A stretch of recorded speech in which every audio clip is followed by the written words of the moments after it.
White house ने देखिए तस्वीरें जारी की हैं, वो तस्वीरें भी आपके सामने होंगी। खामनेई पर लाइव जो हमला है वो अमेरिकी राष्ट्रपति डोनाल्ड ट्रंप के जरिए देखा गया है और तस्वीर जो है वो ट्रंप ने वॉर रूम से किस तरह से अटैक और इस हमले की देखी है वो खुद व्हाइट हाउस के जरिए जारी की गई है। ये वो तस्वीर भी इस वक्त आपके सामने है। इस पर रिएक्शन अपने खास पैनल से जरूर लेंगे, लेकिन सभी दर्शक ये तस्वीर यहां पर देख रहे हैं और दरअसल अब इस तस्वीर को सामने पूरी दुनिया देख रही है और मकसद भी यही होता है कैसे डोनाल्ड ट्रंप ने देखा ये पूरा अटैक जब खामनेई का खात्मा यहां पर घुसकर किया गया। खामनेई पर ट्रंप ने ये पूरा लाइव हमला देखा।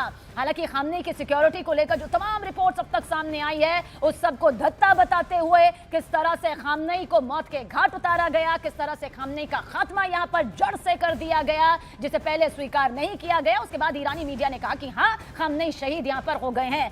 विशंबर जी, ये तस्वीर क्या संदेश दे रही है? ये आज की रियलिटी है।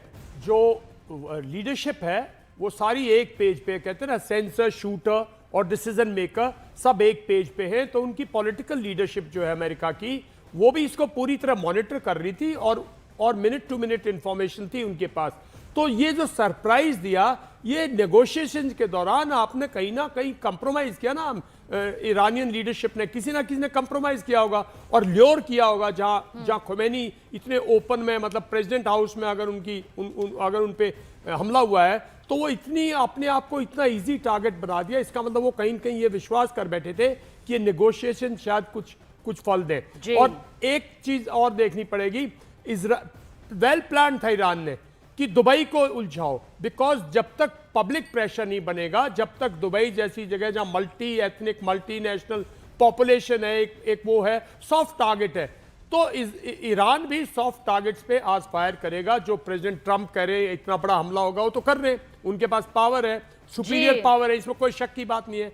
लेकिन ईरान भी रिटेलिएट करता रहेगा जब तक हार्डलाइनर्स कंट्रोल में है, कमांड में है। जब तक हार्डलाइनर जब डिमिनिश हो जाएंगे तो मैं समझता हूं जो लीडरशिप तैयार कर रखी है नेगोशिएशन के लिए, अमेरिका को फीलर्स हैं, इजराइल को फीलर्स हैं कि ये लोग नेगोशिएट करेंगे, तो वो लीडरशिप अभी कुछ वक्त लगेगा। 5-6 दिन आप देखेंगे इस किस्म की के सिन्हा जी आपकी तरफ भी बहुत जल्द रुख करेंगे और एक रिएक्शन यहां पर जरूर चाहेंगे। मौजूदा स्थिति बेहद खतरनाक है, खौफनाक है, ये पूरी दुनिया यहां पर देख रही है, लेकिन क्या ये युद्ध आपको बहुत जल्द या फिर सालों साल तक मिडल ईस्ट को जलाते हुए नजर आता है? पर उससे पहले के सिन्हा जी एक तस्वीर यहां पर, हम एक वीडियो यहां पर दर्शकों तक पहुंचा रहे हैं। न्यूज़ 18 इंडिया एक्सक्लूसिव तस्वीर यहां पर सामने है। देखिए कुवैत में देखिए किस तरह से ड्रोन को मार गिराया गया है, उसी का ये वीडियो यहाँ पर सामने आया है। अटैक देखिए यहाँ पर ईरान जिस तरह से करने की कोशिश यहाँ पर कर रहा है उसको भी नेस्तनाबूद करती हुई तस्वीर यहाँ पर नजर आती है। न्यूज़ 18 इंडिया एक्सक्लूसिव तस्वीर इस वक्त आपके सामने मौजूद है। वो भाई साहब मर गया क्या भाई?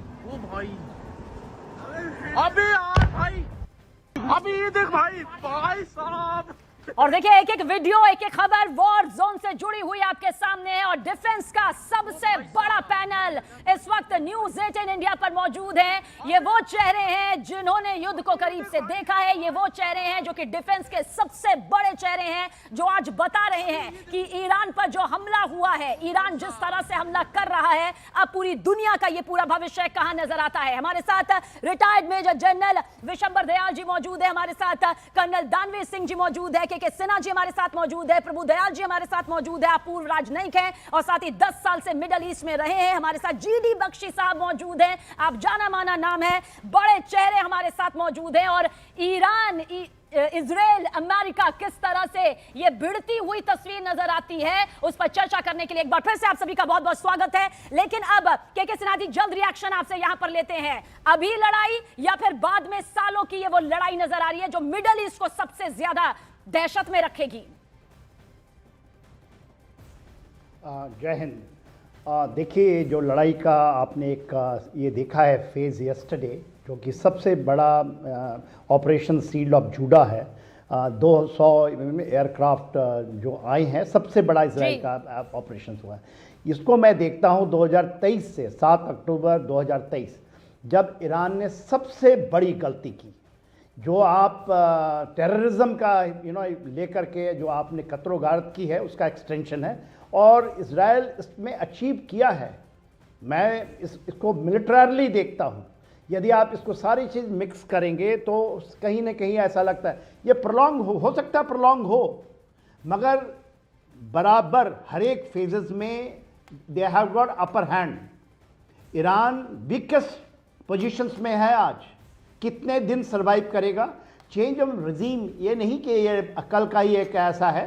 चेंज ऑफ रिजीम 1979 से अमेरिका ने ट्राई किया था जब वो वहाँ पर रेवोल्यूशन आया था। उसके बाद देखिए आज जा करके America is not a very big factor. बिल्कुल, और देखिए इजराइल इज अ इस बिग वक्त फैक्टर। न्यूज एजेंट इंडिया पर देश के सबसे बड़े वो डिफेंस से जुड़े हुए चेहरे हैं जिन्होंने युद्ध जैसे हालात, युद्ध को न सिर्फ करीब से देखा है बल्कि उसे जाना है, समझा है। बड़ा पैनल हमारे साथ मौजूद है, रक्षा विशेषज्ञ आरएन सिंह जी भी हमारे साथ मौजूद है, retired major general Vishambar Dayal ji भी हमारे साथ मौजूद है, कर्नल दानवीर जी हमारे साथ मौजूद है, के सिन्हा हमारे साथ मौजूद है, प्रभु दयाल जी हमारे साथ मौजूद है, जीडी बख्शी साहब भी हमारे साथ मौजूद है।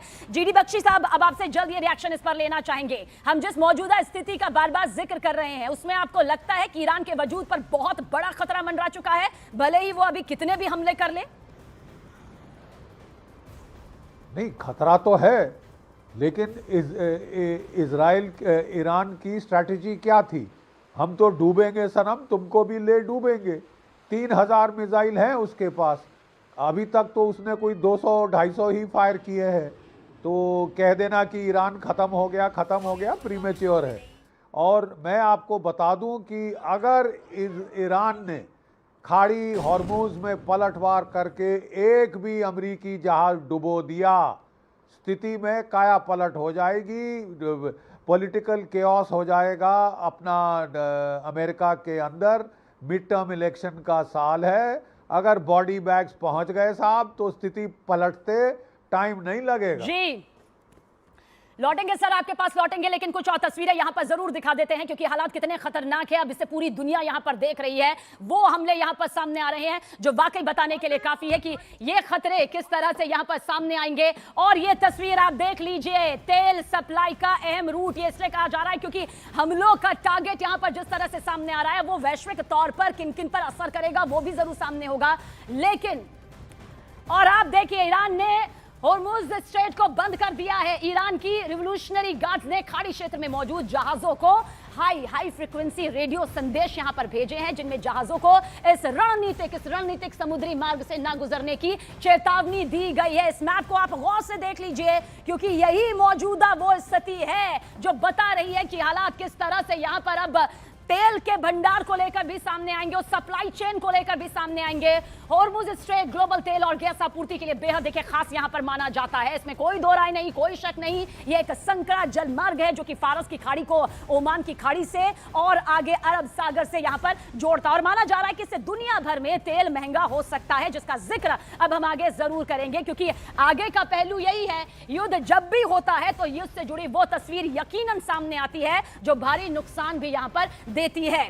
यहां पर विशंबर दयाल जी इस पर रिएक्शन लेना चाहेंगे। अब इस युद्ध की स्थिति तो हमारी आंखों के सामने है, लेकिन क्या एक कदम और आगे जाकर सोचना होगा?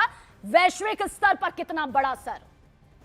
देखिए, इसमें कोई शक की बात नहीं है कि ये लड़ाई रीजनल बेशक हो, ये लड़ाई एक छोटे से एरिया में जरूर हो, लेकिन इसका पूरा ग्लोबल इफेक्ट जो है वो बहुत सीवियर है। जैसे आपने भी बताया 30% ग्लोबल एनर्जी यहीं से जनरेट होती है और यहीं से जाती है।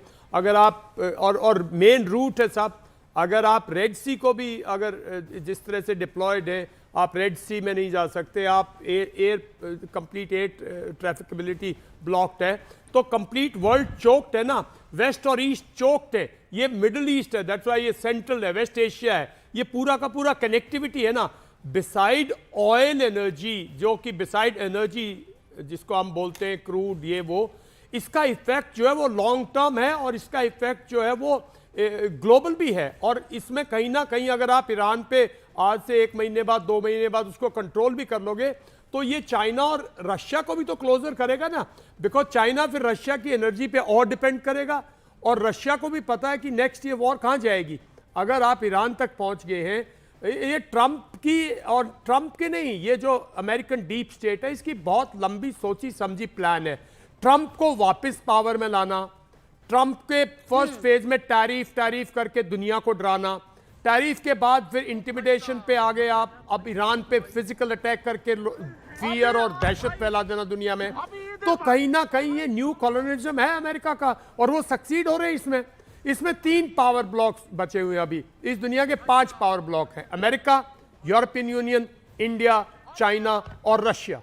रशिया, यूरोपियन यूनियन पूरी तो सपोर्ट कर रही है अपना यूक्रेन को, तो रशिया इन्वॉल्व है। चाइना न्यूट्रल है, बिल्कुल चाइना किसी किस्म की मदद नहीं करेगा, अपनी इकोनॉमी देख रहा है वो। इंडिया न्यूट्रल है बिकॉज ऑफ इट्स प्रिंसिपल्स।